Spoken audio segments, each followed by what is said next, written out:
नमस्कार, आप देख रहे हैं 4 PM और मैं हूं आपके साथ सिमरन। दोस्तों, बिहार चुनाव में एग्जिट पोल के बहाने बड़ा खेल करने की तैयारी हो गई है। एक और जहां गोदी मीडिया अमित शाह के 160 सीट वाले दावे के बाद एनडीए को 160 सीटें देने की रट लगा रही है, तो कुछ गोदी एजेंसियों ने परम भक्त होने का सबूत देने के लिए 180 तक के आंकड़े को पार करा दिया है। ऐसे में बड़ी खबर निकल के सामने आई है कि काउंटिंग से पहले बहुत बड़ा खेल करने की तैयारी है। और आपको बता दें कि इस बड़े खेल की एक लाइव वीडियो लीक हो गई है, जिसके बाद से हड़कंप मच गया है। इसके बाद तेजस्वी यादव ने न सिर्फ चुनाव के बाद फिर से मैदान लिया है, बल्कि पूरे बिहार में आरजेडी कार्यकर्ताओं को अलर्ट भी करा दिया है। कौन सा बड़ा खेल काउंटिंग से पहले करने की तैयारी है और इस कौन से लाइव वीडियो के सामने आने से हड़कंप मच गया है, सब कुछ आपको अपनी इस रिपोर्ट में बताने वाले हैं। दोस्तों, बिहार विधानसभा चुनाव में लगभग 69% के बम्पर मतदान ने न सिर्फ एनडीए की नींद उड़ा दी है, बल्कि गोदी मीडिया की कहानी ने अचानक यू टर्न ले लिया है। कल तक जो गोदी मीडिया तेजस्वी को सीएम का फेस का सबसे बड़ा कैंडिडेट बता रहा था, वो अचानक चुनाव के बाद नीतीश की सरकार बनाने में जुट गई है। आपको बता दें कि इसके पीछे बड़ा खेल होने का दावा किया जा रहा है। इंडिया गठबंधन के सीएम कैंडिडेट तेजस्वी यादव ने तो यहां तक ऐलान कर दिया है कि ये सब कुछ अमित शाह के इशारे पे हो रहा है। ये जो पीएमओ से जो तय होकर के आता है, जो अमित शाह जी अपने कलम से लिख करके देते हैं, फलना चैनल को, फलना चैनल को, फलना चैनल को, वही बेचारे मीडिया वाले जो है बयान अपना कहते हैं, बोलते हैं। तेजस्वी का साफ साफ कहना है कि एग्जिट पोल में बड़ा खेल है और ये सब कुछ गोदी मीडिया जानबूझ के कर रही है और इसके पीछे का बड़ा खेल होने का अंदाजा जताया है।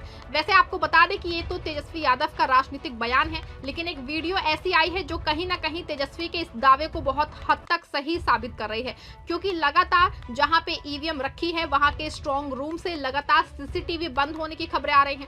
आपको बता दें कि फिर एक बार से छपरा के स्ट्रॉन्ग रूम से सीसीटीवी बंद होने की खबर आ रही है और इस खबर ने कहीं ना कहीं तेजस्वी के दावों को हवा दी है।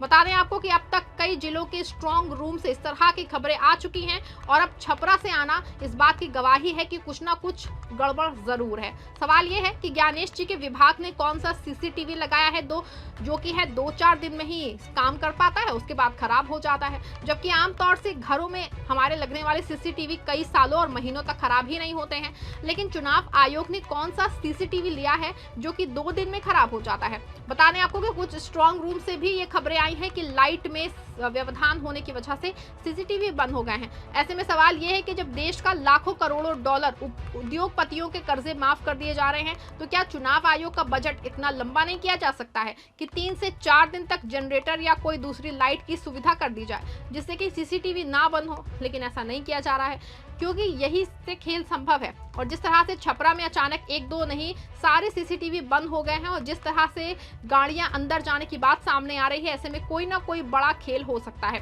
देखिए छपरा के स्ट्रॉन्ग रूम का ये वीडियो कैसे एक साथ सब बंद हो गया है और दावा किया जा रहा है कि अंदर गाड़ियां जा रही हैं।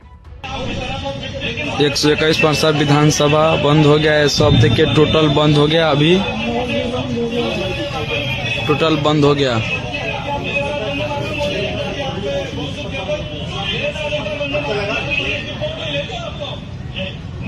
मैं अभिला जी आपके पास आया हूँ। चलिए समाजवादी पार्टी कुछ बड़ा नहीं होगा। और भी पॉलिटिकल पार्टियां जिनको हमने आमंत्रित किया था कराची, तो मैं उससे यही सवाल करता। देखा आपने कि सीसीटीवी बंद है और गाड़ियां अंदर जाने की बातें सामने आ रही हैं। आपको बता दें कि चुनाव आयोग की मंशा पे सवाल उठा रहा है और ये वीडियो बता रहा है कि कहीं ना कहीं तेजस्वी के दावों में सच्चाई है और सच्चाई काउंटिंग से पहले बड़े खेल की ओर इशारा करती है, क्योंकि पहले चरण के मतदान के बाद जिस तरीके से दूसरे चरण के मतदान में बम्पर वोटिंग हुई है, वो कहीं ना कहीं इशारा करती है कि बिहार बदलाव के मूड में है। अगर कोई भी सरकार को सेव करना चाहता है तो कभी भी इतनी बड़ी संख्या में वोटर घर से मतदान करने नहीं निकलते हैं। वोट प्रतिशत तभी 10% तक बढ़ता है जब जनता ये फैसला कर ले कि हर हाल में सरकार बदलनी है। लेकिन गोदी मीडिया जिस तरह से दिखा रहा है कि वो खेल बिल्कुल उल्टा है। शायद गोदी मीडिया अपने एग्जिट पोल में ये बताना चाहता है कि सरकार बचाने के लिए लोग घरों से वोट डालने के लिए निकल रहे हैं। वैसे भी ये गोदी मीडिया है, कुछ भी कर सकते हैं। अभी 2 दिन पहले की बात है कि गोदी मीडिया ने ऐलान कर दिया कि एक्टर धर्मेंद्र मर गए हैं। हद तो ये हो गई कि उन्होंने हेमा मालिनी को सैड तक दिखा डाला, लेकिन कुछ ही घंटों में तस्वीर साफ हुई कि धर्मेंद्र जिंदा है और इसमें गोदी मीडिया पूरी तरह से बेनकाब हो गई। यही सच्चाई गोदी मीडिया की एग्जिट पोल में भी है। सुनिए एग्जिट पोल का क्या है खेल, पप्पू यादव की जुबानी। जिनको हम प्रधानमंत्री से आग्रह कर रहे हैं कि एक मंत्रालय बना दिया जाए, चोरी और प्रबंधन मंत्रालय, उसके मिनिस्टर अमित शाह जी को बना दिया जाए। वो जो चीट भेजते हैं अपना लव लेटर बड़ा कॉरपोरेट को, वहां से लव लेटर उनका आ जाता है कि आपको इसी पर रहना है, पैसे भी कमाने हैं उनको सट्टा बाजार में, बड़े बड़े अरब खरबों का खेल होगा। और फिर इसी को माध्यम बना करके जो चोरी करने की आदत है उसके माध्यम से वो जीतने का प्रयास करेगा। मैं मानता हूं कि बिहार की जनता महागठबंधन को चुनाव में अपना मतदान किया है।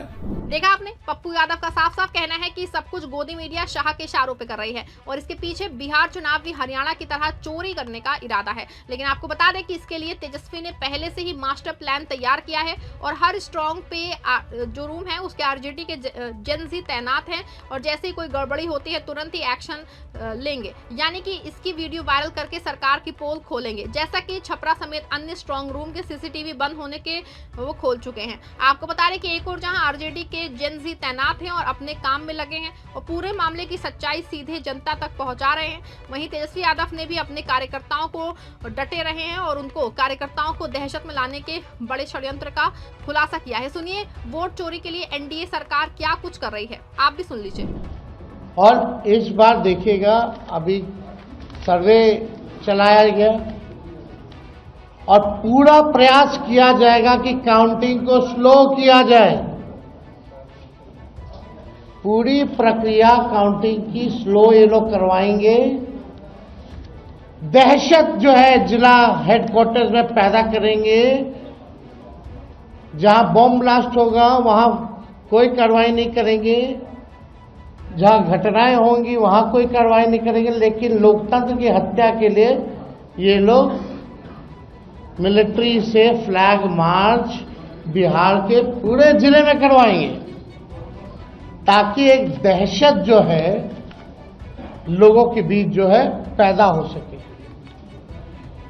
आप देखिएगा पिछले बार भी लोगों ने 2020 में बदलाव के लिए जो है, परिवर्तन के लिए वोट दिया था। वो तो बेईमानी हुई, मात्र 12,000 का अंतर रहा। इस बार तो क्लीन स्वीप हम लोग हो रहे हैं। महागठबंधन भारी मैसिव विक्ट्री जो है महागठबंधन की इस बार होने जा रही है। ये काउंटिंग को प्रोसेस को स्लो कराएं या जिला हेडक्वार्टर में ये लोग फ्लैग मार्च कराएं, लेकिन हमारे लोग अब डरेंगे नहीं, वोट चोरी रोकेंगे और लोकतंत्र की रक्षा करेंगे, चाहे जो कुर्बानी देना पड़ेगा। इस बार काउंटिंग में बेईमानी नहीं होने दिया जाएगा। सुना आपने कि सुरक्षा बलों से दहशत फैलाने और अपने जेन जी को किस तरह से एक्टिव होने की बात तेजस्वी यादव ने कही है। ऐसे में सीसीटीवी के लाइव फुटेज और बयानों से साफ है कि कहीं ना कहीं कुछ ना कुछ बहुत बड़ा खेल चल रहा है और इस खेल में ना सिर्फ चुनाव आयोग सवालों के घेरे में है, बल्कि वो सभी अफसर भी जो चुनावी ड्यूटी में तैनात है। सवाल ये है कि कौन सा सीसीटीवी इलेक्शन कमीशन ने खरीदा है कि 2 दिन में खराब हो जा रहा है। ऐसे में पूरा मामला ना सिर्फ जांच का विषय है, बल्कि सवाल भी बहुत अहम है कि सीसीटीवी बंद के बाद गाड़ियां कहां जा रही हैं। पूरे मामले पे आपका क्या कहना है, अपनी राय जरूर लिखिए। खबर को लाइक करिए और शेयर करिए और ऐसी तमाम राजनीतिक खबरों से जुड़े रहने के लिए